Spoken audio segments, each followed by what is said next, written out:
Olá pessoal, bom dia a todos. Hoje aqui no pátio da escola, gravando esse vídeo especial também para que vocês matem saudades aí desse espaço. E vamos lá. Hoje nós vamos falar de um camarada chamado Irineu Evangelista de Souza. O cara era legal, tinha até o meu sobrenome, olha para você ver. Esse cara não é muito conhecido pelo nome dele, mas ele é conhecido pelo título de nobreza, que era Barão de Mauá. Ou seja, barão é um título que o imperador dava para aquela pessoa, devido ali à sua importância ou às suas boas relações com o império. Esse camarada aqui, por que ele é relevante?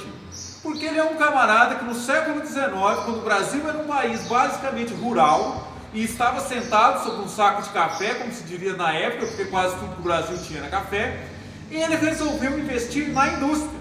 Então ele é um pioneiro na indústria brasileira. No século XIX, das 10 maiores empresas que o Brasil tinha, 8 eram dele. Aí já dá uma ideia da sua importância.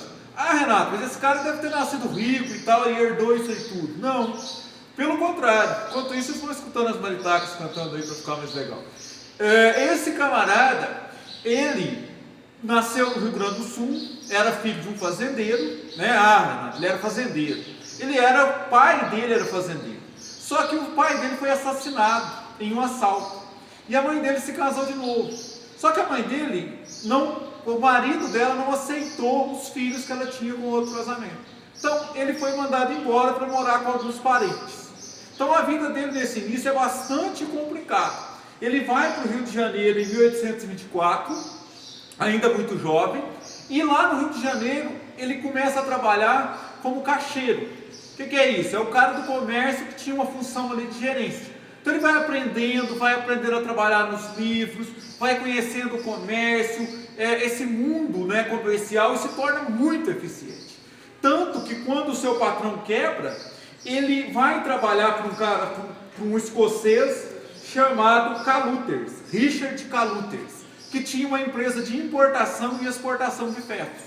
E nessa empresa ele tem tanto sucesso que ele vai lá em 1839 se tornar sócio dessa empresa Caluthers e Companhia Limitada.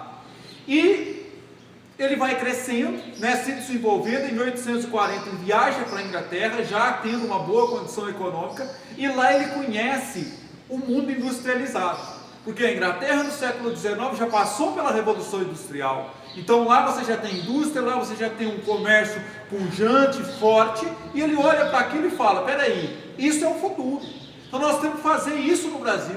Inclusive as empresas de ferro, ele vê eles trabalhando com ferro fundido, que é o que a gente chama de indústria de base, ele fala: o Brasil tem que ter isso.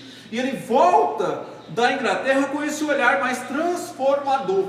Chegando no Brasil, ele continua trabalhando nessa empresa, até que em 1844 você tem a tarifa Alves Branco. Essa tarifa, deixa eu ver se eu não falei o nome errado, não falei não. Essa tarifa, ela vai taxar a entrada de produtos industrializados no Brasil, o que para ele foi ruim no primeiro momento. Por quê? Porque ele vendia produtos vindo da Inglaterra, então ele teria que pagar mais caro. Só que o que era ruim, ele transformou numa coisa boa. O que ele fez? Ele falou: ah, beleza, então para importar está mais caro, eu fecho essa companhia, ele vende a parte dele, fecha a companhia, e aí ele vai produzir aqui dentro do Brasil o que antes ele exportava. Ele vai comprar a Fundação Niterói, Fundição Niterói, né, Renato? Fala para a gente ver. E ele vai transformar ela na indústria Ponta da Areia, que vai se dedicar à produção de navios, à caldeiraria, a trabalhos com ferro. Então ele começa ali o seu império, digamos assim. Né? Então ele começa ali, ele vai desenvolvendo, vai fazendo crescer. Por que essa tarifa foi importante? Porque agora, para você trazer equipamentos de fora, ficava mais caro. Então o produto feito no Brasil tinha vantagem competitiva. E isso é legal, né? Porque o governo, ele queria o quê? Mais impostos. A tarifa foi criada para melhorar as contas públicas do governo, mas acabou incentivando negócios industriais no Brasil. E aí ele começa a desenvolver, crescer, ele vai investir em muitas coisas, ele vai criar iluminação no Rio de Janeiro, ele vai estender o fio de telégrafo da Europa no Brasil, ele vai investir em empresas de navegação, em bancos, vai se tornar um banqueiro. enfim, ele vai alargar os seus negócios até para fora do Brasil. Ele tinha negócios no Uruguai, ele tinha negócios em vários países, vai se tornar muito rico e influente. E isso vai gerar conflitos, porque os grandes cafeicultores, até mesmo o imperador, começam a ter um certo ciúme do seu prestígio, do seu poder. E um evento importante é o trabalho dele com ferrovias. Ele cria a primeira ferrovia no Brasil, que ligava o Rio de Janeiro a Petrópolis, que foi inaugurada em 1854 e que rendeu a ele o título de barão. A partir daí, os seus negócios crescem, só que a partir da década de 70 eles começam a declinar, eles começam a quebrar. Por quê? Primeiro, o mercado brasileiro era pequeno, o mercado consumidor dos produtos que ele fazia industrial era pequeno.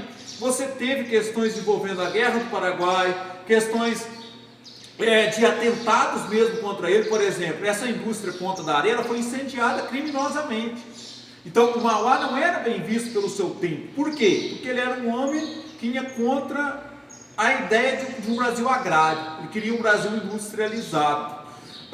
E aí aos poucos ele vai contraindo dívidas e mais dívidas até que ele quebra. Ele tem que vender os seus negócios para quitar as dívidas, mas tem um detalhe interessante: o Mauá não morreu devendo ninguém. Ele conseguiu pagar todas as suas dívidas e ainda morreu bem, negociando aí café. Ele vai falecer lá no ano de 1889, em outubro de 1889, e vai deixar aí como legado esse projeto de um Brasil industrial. Então, recapitulando, século XIX, o Brasil ainda é um país agrário, mas você tem os primeiros surtos de industrialização. E dentro desses surtos, o maior nome de todos é o nosso amigo Barão de Mauá, ou Irineu Evangelista, se preferir. De questões aí para a gente pensar, a solução do governo, para poder resolver a questão dos impostos, e aí nós já falamos um pouco disso. O que o governo faz quando ele quer melhorar suas contas? É a velha receita de sempre, ele aumenta impostos, como foi feito lá em 1844. Por que o Barão de Mauá ele teve tanta dificuldade? Por que apesar de ser um dos homens mais ricos do mundo, ele vai entrar em decadência? E aí você vai ter que pensar na situação do Brasil da época. Você tinha mercado consumidor suficiente para esses produtos? Você tinha uma estrutura econômica favorável? As leis da época ajudavam? Então a gente tem que pensar sobre tudo isso. A ideia do Mauá para o desenvolvimento do Brasil. Como é que o Mauá queria que o Brasil se desenvolvesse? E aí nós vamos voltar na viagem dele à Inglaterra, que é um Brasil industrial, que é um Brasil que investe na indústria de base, que é o Brasil que se desenvolve tecnologicamente. E para fechar, uma discussão importante.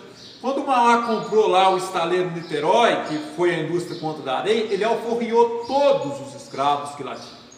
Por quê? Ele era a favor do fim da escravidão. Só porque ele era contra a escravidão humanitariamente? Não. Porque ele achava que a escravidão era ruim para o país.